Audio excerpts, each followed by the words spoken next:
CWPA Remote.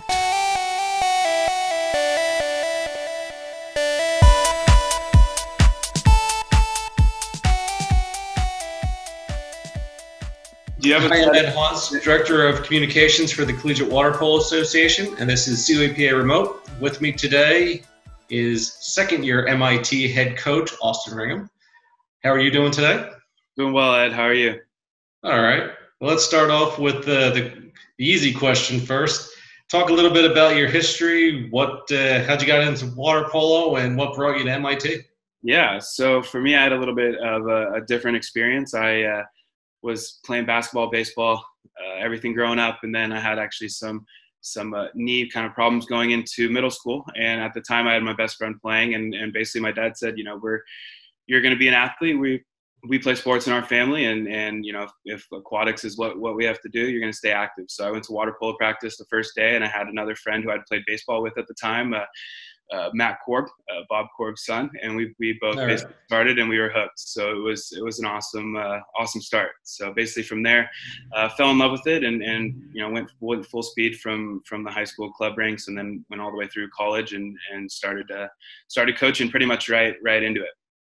All right. I mean, from the college standpoint, 2 years at Golden West, and then you finished it up the final 2 years at Whittier, where a team captain in 2015 and led them to the runner-up finish in the SCIAC that year.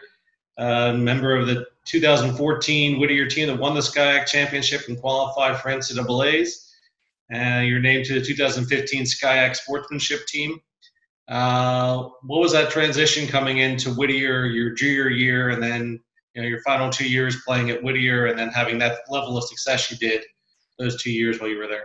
Yeah, so as a program, when I was looking at coming out of Golden West, I was really looking for a big balance in terms of the academics and athletics, and really trying to find the most competitive program that I felt I was capable of playing at, right? I really wanted to make sure I went in and made an impact in a program. And at that point, Justin had really turned the page from a Whittier College standpoint, and it was really attractive. And coming in, it was definitely the experience that I was looking for. We really created a Division I culture and a Division I mentality while operating under those Division III rules and guidelines, which I really felt was a good balance of the collegiate experience that I was looking for.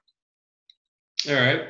I mean, when you got done your college career, you then ended up working with USA Water Polo in the Olympic Development Program. Worked as a high-performance coordinator with the ODP program and with USA Water Polo out in Huntington Beach. And then you got into the college coaching ranks at Austin College and with Mark Lawrence down there at Austin, and had a degree of success right off the bat at Austin College, and then ultimately led you to MIT. What was that experience like working for USA Water Polo, and then what was the experience like becoming an assistant coach at Austin College, and then obviously getting your feet wet at that point with Austin and being a Division III coach?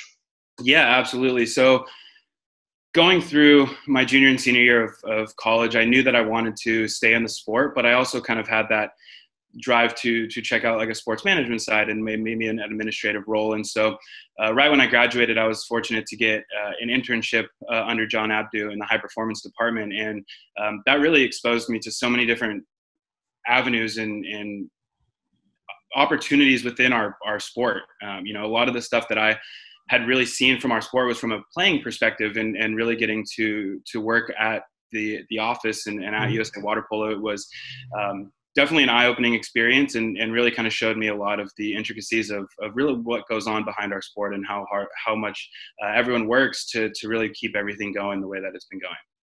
So that was awesome. And then from that afforded me the opportunity to take an assistant coaching position at Austin College, and that was definitely one of the best experiences that I've had. Speaking to John, one of the biggest things that always sticks in my head was, if you want to continue to grow, you got to make sure that you're open to moving outside of California. And that couldn't have been more true. And going to AC with Mark, he's an awesome guy. And, we're very similar in terms of our personality and how we think and how we coach. And so it was really a perfect fit. And being able to come in year one and day one, setting that foundation and setting that culture in that program was definitely a special situation in terms of we took pride in not only being that first program, but having all freshmen and really building from the ground up and trying to really instill that collegiate experience in the state of Texas. All right. You went from SoCal to Sherman, Texas at Austin College, and then up to MIT. So I'll ask the difficult question that might get you hate mail. Texas experience to Cambridge, Massachusetts, different food culture, different culture in general. Compare and contrast Sherman, Texas to Cambridge, Massachusetts. So I was fortunate to live in Dallas. So I had, the Southern hospitality is real. The families were amazing out there. And I really had that sense of community from being involved in not only the collegiate experience, but at Thunder Water Polo and the club side of things. And really immersing myself in Sherman and Dallas. It was awesome. Tons of driving.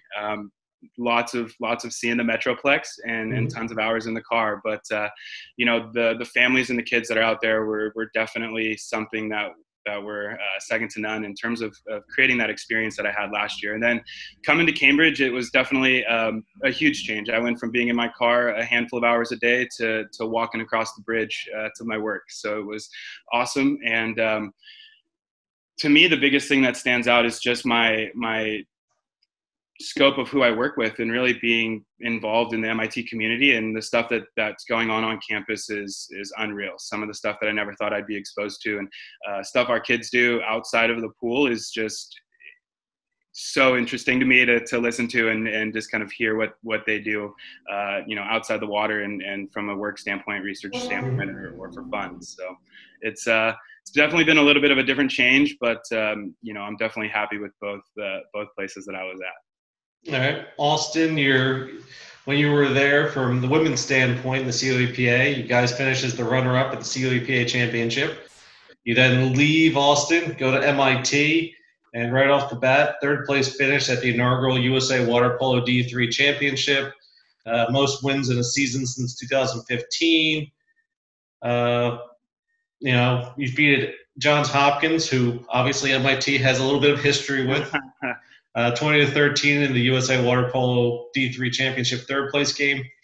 2 Association of Collegiate Water Polo Coaches D3 All-Americans. And you posted the top GPA in the country for the 6th time in program history. So what you got for year 2? Well, we're definitely looking to continue to compete. We have definitely some long-term goals that we want to continue to accomplish. Something that I think is very amazing about our institution and kind of our program in general is we really feel that we get to compete at a Division I level and as well as for Division III national championships. So for some of those short-term and long-term goals are both definitely to continue to compete at the highest level and as well as have continued success at the Division III level. But for me, really, I felt very fortunate in terms of the group of athletes that I was able to walk into. I definitely inherited a great group of kids and very mature and organized and competitive. They really want to compete in everything that they do, and including the classroom, and that definitely showed. They really want to make sure that they highlight just how successful they are, not only in the pool, but above and beyond as well. All right. You may have the closest conference rival of any school, at least on the East Coast, for location, with Harvard being literally a short walk away from your campus. You can walk to each other's pools in not that much time. How's that relationship that you have 2 varsity water polo programs literally within probably 10, 15 minutes of each other by a walk?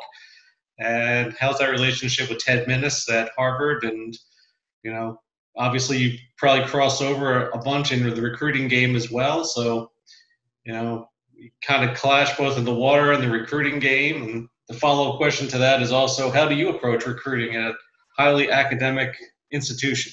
Yeah, for sure. So the relationship up the street is definitely a good one. I was fortunate to play with BJ Churnside, Cassie's younger brother. So growing up, I actually had a pretty good relationship with the Churnside. So when I actually first got to Boston, Cassie was a very big help for me and helped my transition in terms of acclimating from a personal, social, and a professional standpoint. Ted's really been very helpful in terms of allowing me to just kind of ask any and all questions in terms of how to navigate this high academic collegiate water polo experience, and kind of what are some of the intricacies of maybe some of these athletes that we really want to look for, and kind of what are some intangibles that they feel like they need to have to be academically successful at an institution like ours. From a competitive standpoint, we've obviously seen what they've been able to do, and they're definitely developing a phenomenal program. And for us, we definitely want to continue to compete at that level and close that gap. But no, it's been a really awesome transition, and they've been really helpful in terms of making sure that my transition has been seamless as well. And then from a recruiting standpoint, for me, I kind of alluded to it earlier in terms of the experience that I was looking for and as a player. And we really try to push that boundary of having that Division I culture and that Division I mentality while operating under those Division III rules and guidelines. For us, we really feel that being in the Northeast Water Polo Conference really allows us to have our athletes compete at the highest level, and at the academic level that these schools are at are very comparable to ours. And so we really feel that they're getting the exact same experience, but they're getting, that balance and everything they're looking for in terms of a Division III lifestyle, I guess, in terms of having the opportunities to be in research and have that professional development over the summer, and really get to have that hands-on experience that they're looking for out of an MIT education. Mm-hmm. Well, I'll ask one final question. I'd like to end these with the same question. You've been at this now as the second year at MIT. If you could look back and talk to your younger self, what's one piece of advice that you would offer yourself starting out in this, something that you know now that you didn't know then when you started out? Yeah, from a coaching standpoint or a playing standpoint? Well, either one, coaching and or playing. From a playing standpoint, I always recommend my potential student athletes to really imagine if for some unfortunate reason water polo was taken away from you, and you have to really look at the school from an education standpoint and from yourself. And so really making sure that you feel that it's a right fit for you from an academic standpoint and a personal standpoint, and having water polo be that added bonus. And then from a coaching standpoint, it's really just be open to any and all advice that people are willing to give you. The biggest thing, especially that I've seen during this coronavirus, is everyone's really open and willing to help give you information and continuing to help your path and grow. So really being willing to reach out and try to continue to develop as a coach and continue to push yourself to the best of your abilities. All right, we'll end it there. Coach, thanks for doing this. All the best this upcoming season and in the future. Yeah, thanks, Ed. Thanks for having me.